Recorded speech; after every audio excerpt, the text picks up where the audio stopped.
Everyone, Devashree ज्वेलच्या एका नवीन व्हिडिओमध्ये सगळ्यांचीच मनापासून स्वागत करते। आजचा व्लॉग असणार आहे आपला ट्रॅव्हल व्लॉग। तर चला आज आपण जाऊया श्री अवचित हनुमान मंदिर येथे। जळगाव जिल्ह्यातील तापी नदीकाठी असलेल्या रिधूर गावातील अवचित हनुमान मंदिर हे जळगावसह खानदेशातील प्राचीन मंदिरांपैकी एक मंदिर आहे। पूर्वी हे मंदिर हेमाडपंथी शैलीतील होते। येथील हनुमान जागृत, नवसाला पावणारा व भक्तांच्या मनोकामना पूर्ण करणारा असल्याची भाविकांची श्रद्धा आहे।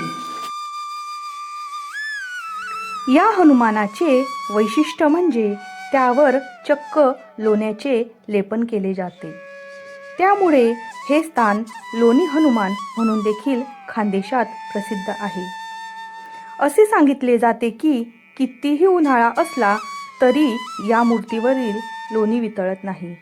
तर चला प्रवासाचा आनंद घेत घेत मी तुम्हाला या मंदिरातील आख्यायिका देखील सांगते। या मंदिराची आख्यायिका अशी आहे की प्राचीन काळी या परिसरात दुधाचा व्यवसाय अधिक प्रमाणात केला जात असे। येथील गुराखी या ठिकाणी आपल्या गुरांना चरण्यासाठी आणत असत। येथे एक वडाचे झाड होते, त्याच्या अवतीभोवती गुरे चरत असत। एकदा एका गुराख्याला हनुमानाने दृष्टांत दिले की मी वडाच्या झाडाखाली आहे, तेथे शोध घेऊन माझी प्रतिष्ठापना केल्यास गावाचे कल्याण होईल असे सांगितले। या गुराख्याने ग्रामस्थांना या दृष्टांताची कल्पना दिली, परंतु ते वडाचे झाड जमिनीवर होते। त्या जमीन मालकाने तेथे खणण्यास विरोध केला, परंतु पुढे काही दिवसांनी हनुमंत स्वारींनी त्या जमीन मालकालाच दृष्टांत दिला आणि मग तेथे खोदकाम केले असता हनुमानाची मूर्ती सापडली। गावकऱ्यांनी याच जागेवर लहानसे मंदिर बांधून त्यात या मूर्तीची प्रतिष्ठापना केली।